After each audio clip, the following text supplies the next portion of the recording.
Hello, I'm Dr. Barbara Illowsky. I am Professor Emerita at De Anza College in California. Emerita means that I retired from my district, in my case after over 30 years, and I was granted emeritus status. Altogether, I've taught a total of over 35 years at community college, university, and graduate programs in the university. Today, I'd like to talk to you about tips for learning.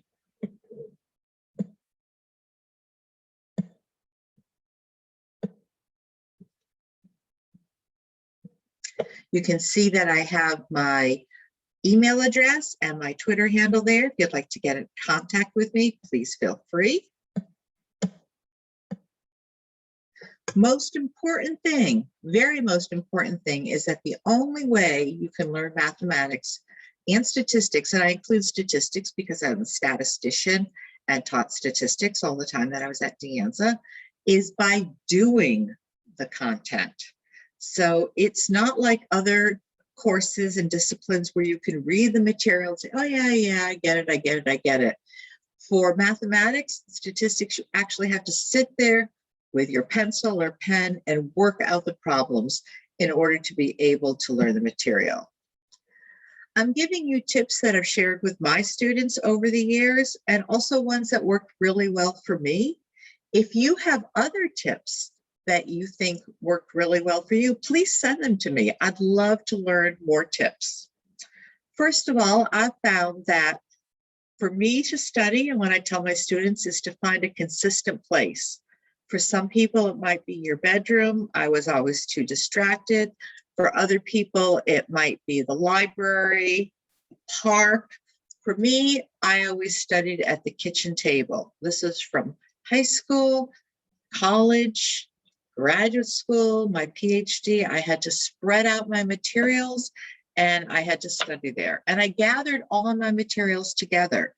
So if you're working with math, you want your calculator, if your course needs a calculator, lots of paper, pencils, pencil sharpener, pens if you're using them, but make sure they're erasable, and either your book or the monitor for your book. Make sure you have everything together. It's really easy to say, oh, I'll go get this, and then I'm going to check my email, I'm going to send out a text, I'm going to do this and that. So be all together and give yourself mini goals. For example, you could say, once I finish this section and I've checked my homework, that's a goal. I'm going to get up, or I'm just going to work till that point for today, but small goals that you have. It breaks down the content so it doesn't seem so overwhelming. Obviously, you need to be away from distractions. It's very easy to get distracted, especially if it's a topic that you're struggling with. So be sure that you're not near any distractions. That's why some people go to the library to get out of their home. For myself, when I was working on my doctorate, I had to wait till my children were asleep or out of the house. My husband was asleep, so I could spread out and not be thinking about making lunches for tomorrow's school day, not be thinking about doing the laundry, not be thinking about what I still needed to do from the children, the TV wasn't on, the radios weren't on, and so on. I also planned breaks. So for example, 1 hour classes, as you know, are typically 50 minutes with a 10-minute break in between to get from room to room. So you could plan 50-minute sessions, and in those 50 minutes, work really hard, and you're saying to yourself, okay, I'm not going to sit here for 4 hours. I'm going to sit here for 50 minutes, and then I'll take a break. And it's doable to wait 50 minutes to get another drink of water, use the restroom, flip the laundry from the washer to the dryer, stretch a little bit, walk around, but just take that break. Now, once you're all settled and you're doing this, how do you actually learn the material? It's important to read the material, read the examples, and then do the problems. And when you get stuck, go back and find another example and read the material again and do the problems. and just keep repeating this. Another tip is to write yourself quizzes. If you ask almost any teacher, especially in a STEM field, how did you learn the material?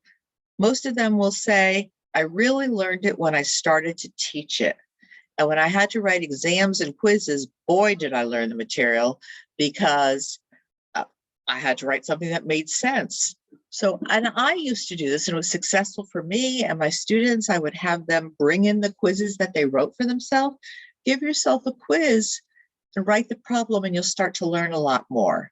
And the last tip is really important.